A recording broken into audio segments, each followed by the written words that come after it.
Hot Girl is the 6th and final episode of the first season of The Office, and I genuinely didn't know how I'd feel when I got to this stage. When I began the first season again for the second time, I was determined to at least get through the first season because I hear it gets better from season 2, and I honestly thought by the end of this season I wouldn't be enjoying it. I was just waiting to get to the second season, but actually I'm starting to like it, and Hot Girl was not a bad episode. This was directed by Amy Heckerling, and there will of course be spoilers from now as I go through the episode and share some thoughts. As with my previous discussions, I'm not yet doing a deep analysis. I might as I get further in with the show, and honestly I think I might stick with it, but we'll see how that goes. But for now, I'm more so just doing general overviews and sharing some thoughts. So as I said, there are spoilers from now. And it starts off with Michael finding out that he gets to award the top seller of the month with a prize up to the value of $1,000. And then we have the entrance of this titular hot girl, and this is Katy. She's played by Amy Adams. I was very excited to see that Amy Adams is in this because I am quite a fan. And she is selling handbags. I don't know if this is a practice in the UK or if it's just not something I've ever come across where somebody would come in randomly and try and sell things to people in the offices. Maybe I've just not worked in the right office buildings, but either way, she's there to sell handbags, and Pam actually made me laugh. Up until this point, I've either not really taken very well to Pam or I've just not been that bothered about her. But in this episode, I thought it was quite interesting. We had a couple of interesting moments with her. And the first one, and the one that made me genuinely laugh, and I think this might be the first time I've laughed at The Office. I'm not sure if I've actually laughed out loud at it yet. This was the first time, so that's a very good sign. And I laughed when she said Michael is talking to Katy, and she said Katy is another person for Michael to interact with, which it made me laugh. I just like the fact that having somebody else there means that Michael is too concerned with her. He's not pestering everybody else, which I rather liked. And then Roy said something stupid about what he'd do if he wasn't dating Pam, what he'd do to Katy, and interestingly, Pam was there. She was right next to him.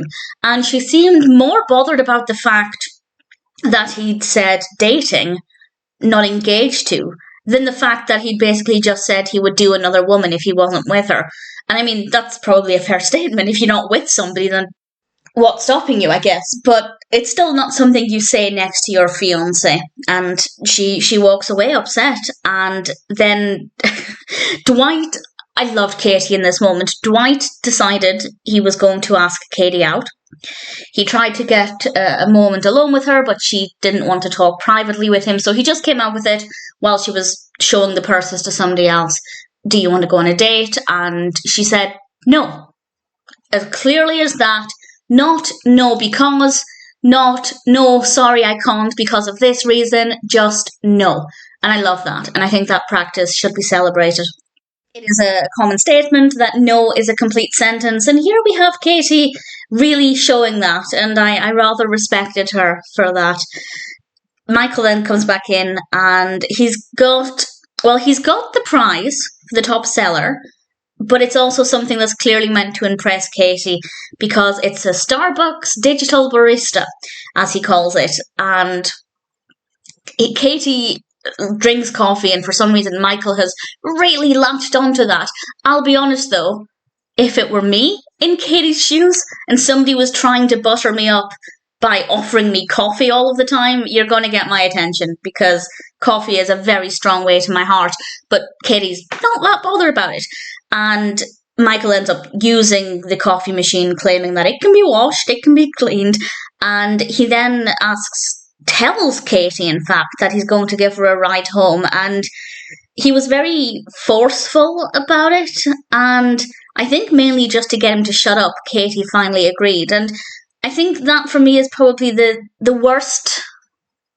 Well, maybe some of the things in Diversity Day were pretty terrible, but aside from the Diversity Day episode, I feel like that's probably one of the worst things Michael has done. He's very irritating, but that was creepy and uncalled for. I didn't appreciate that behaviour. And I also think my notes are out of order, as I think that happened before Dwight asked her out, so my apologies if I've said things in the wrong order. Katy is then talking with Jim. Jim is a smooth talker with Katy. It goes a lot better than it did for Dwight. Let's put it that way.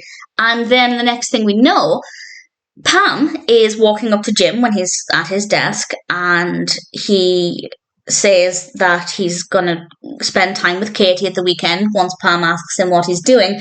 And up until this point, it's usually Jim asking Pam what she's doing, and she's doing such and such with Roy. And this weekend, she's helping Roy's cousin move. How exciting.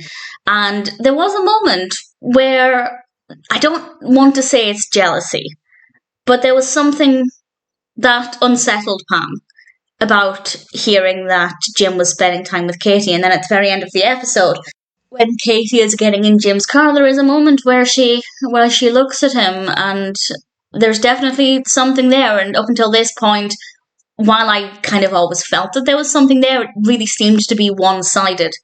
And now the table has turned, which is quite interesting. And then Michael basically finishes the episode by saying something that surprised me, actually, and I'd love to know, for anybody in the States, does calling a woman a cow mean the same thing as it does in the UK? He's talking about some stupid cow he'd pick up at a bar. This hypothetical woman, it's not a specific person, but to call a woman a cow in the UK is really offensive. It's not the most offensive word or anything, but it's not something, like, it's not a throwaway word like bitch. I feel like it's stronger, and for a man to call a woman a cow, that's really degrading. So I was really surprised he said that, and I'd love to know if it is as degrading in the States as it is in the UK. Maybe it isn't, but certainly it's not a pleasant thing to say, let's put it that way. So Michael is not on his best behaviour in this episode, but I have to say I did enjoy it, partly because I love Amy Adams. That's absolutely an aspect of this that I loved, but I found both Pam and Jim to be interesting, and that's never happened. That has never happened at this point, so I'm really happy about that. Dwight was fantastic, and I thought Katy was a brilliant character. And Michael was actually not annoying, aside from the points that I've mentioned when he was being creepy or inappropriate. But the other times, absolutely fine. So I'm pleased to say that it may have taken me 6 episodes, but I'm in a place now where I can say I'm genuinely keen to carry on watching The Office. My original plan was to watch 1 or 2 episodes of season 2 at the most, or I figured I'll get that far. I don't think I'll end up watching it further, but actually that might not be the case now. I might actually go full steam ahead with season 2. I'm not 100% sure on that. Maybe I don't like the shift in tone with the second season, but it's looking very hopeful, and I'm pleased to say, much surprisingly to myself, that I really enjoyed Hot Girl, and I am looking forward to the next season.